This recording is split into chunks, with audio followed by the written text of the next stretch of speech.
అజయ్కి నాది ఒక స్టోరీ ఉంది, చెప్పచ్చా లేదు? తర్వాత కాకపోతే ఎడిట్లో తీసే, అలా పర్లేదండి, చెప్పండి. నచ్చకపోతే తీసే. దానికే ఉంది. అజయ్ ఏంటంటే ఏ సినిమాకి రాదు, మన బుజ్జిగాడే, బుజ్జిగాడే. బుజ్జిగాడికే షాపింగ్ మిలాన్ వెళ్ళాం.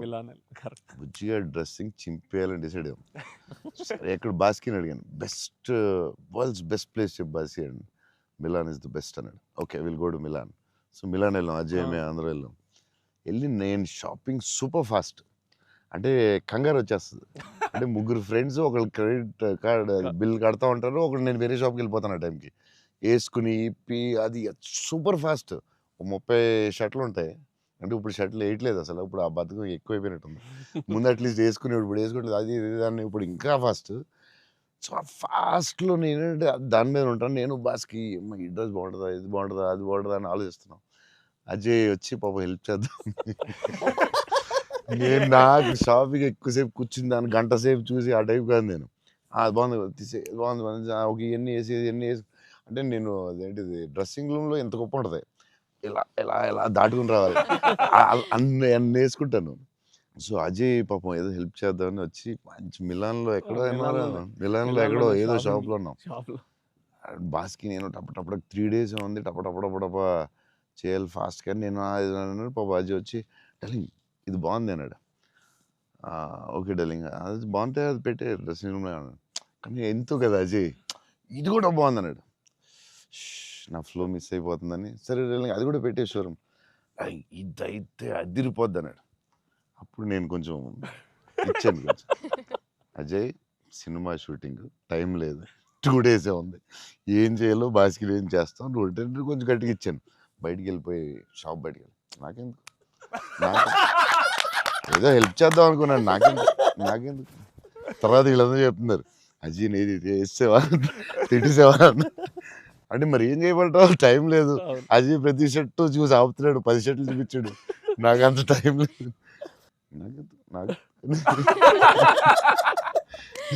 కానీ ఆ ట్రిప్ సూపర్ ఎంజాయ్ చేసాడు, అసలు మామూలు ట్రిప్ కాదు అది. మేము ఎక్కడి నుంచి వెళ్ళాం, మేము బెల్జియం, ప్యారిస్ వస్తే టైర్డ్ అయిపోయాం కదా అప్పటికి. బెల్జియం, ఆమ్స్టర్డామ్, ప్యారిస్ వచ్చేసరికి టైర్డ్ అయిపోయి బయటికి కూడా వెళ్ళలేదు. 2 days ట్రిప్ ఫాస్ట్ గా వెళ్ళాం. eiffel tower మాత్రం ఒకటి చూసాం, ప్యారిస్ లో ఏం చూడలేదు. చాలా ఫాస్ట్ ట్రిప్ వేసాం. అది రాంగ్ స్విట్జర్లాండ్ కరెక్ట్. చాలా బాగా ఎంజాయ్ చేసాం. సైకిల్ ట్రైన్ లోనే తిరిగేవాళ్ళం మేము, ట్రైన్స్ లో వెళ్ళిపోయాం. Beautiful trip that was. Trip అది. అన్న నేను ఒక షాకింగ్ న్యూస్ విన్నానన్న, అంటే మీకు కొంచెం ఓవర్ అనిపించినా, మీరు నన్ను కొట్టినా తిట్టినా సరే నాకు లైట్గా ఓవర్ అనిపించింది అన్న.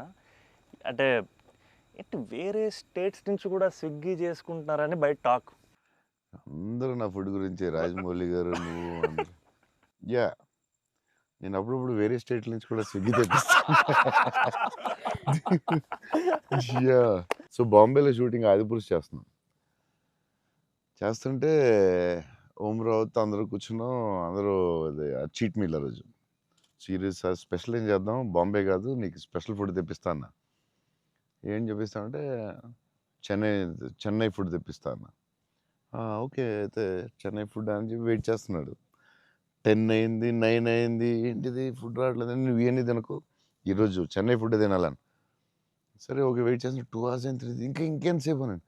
ఉండి మరి రావాలి కదా, వస్తుందండి. ఎక్కడి నుంచి వస్తుందండి? చెన్నై నుంచి వస్తుంది. చెన్నై నుంచి రావడం ఫుడ్. నేను ఇంకా చెన్నై అంటే తమిళ ఫుడ్ ఉంటాయి కదా, తమిళనాడు ఫుడ్, ఆంధ్ర ఫుడ్ అలా ఉంటాయి కదా. లేదు చెన్నై నుంచి ఫుడ్ వస్తుంది. చెన్నై నుంచి ఎలా వస్తున్నాడు? ఒకడు వస్తున్నాడు క్యారేజ్ పెట్టుకుని బ్యాగ్ నుంచి వేసుకుని చెన్నై ఫ్లైట్ ఎక్కువ వస్తున్నాడు. అదేంటది చెన్నై మరి వేడిగా రావాలి కదా టైంకి. సో వేడి క్యారేజ్లో పెట్టుకుని వచ్చి ఆడొచ్చి పెట్టి నువ్వు మామూలుడు కదా, నేను లైఫ్లో ఇలాంటి వాడిని ఎక్కడ చూడలేదు. చెన్నై నుంచి క్యారేజీలు పెట్టుకుని ఆ మసాలా స్మెల్ వేసుకుని ఫ్లైట్లో పెట్టి రావాలి వేడిగా. ఆపం, విడియాపం అవి చాలా మిస్ అవుతాను. ఇక్కడ కూడా మనకు దొరుకుతాయి కానీ అక్కడ ఫీల్ వేరే. సో పాయా బిర్యానీస్ అక్కడ వేరేగా ఉంటాయి. మన హైదరాబాద్ బెస్ట్ బిర్యానీ, కానీ చిన్న టమాటో ఫ్లేవర్ అది వేరేగా ఉంటుంది అది. సో అప్పుడు మిస్ అయినప్పుడు చెన్నై తెప్పిస్తూ ఉంటాను. షాక్ అవుతూ ఉంటారు అందరూ.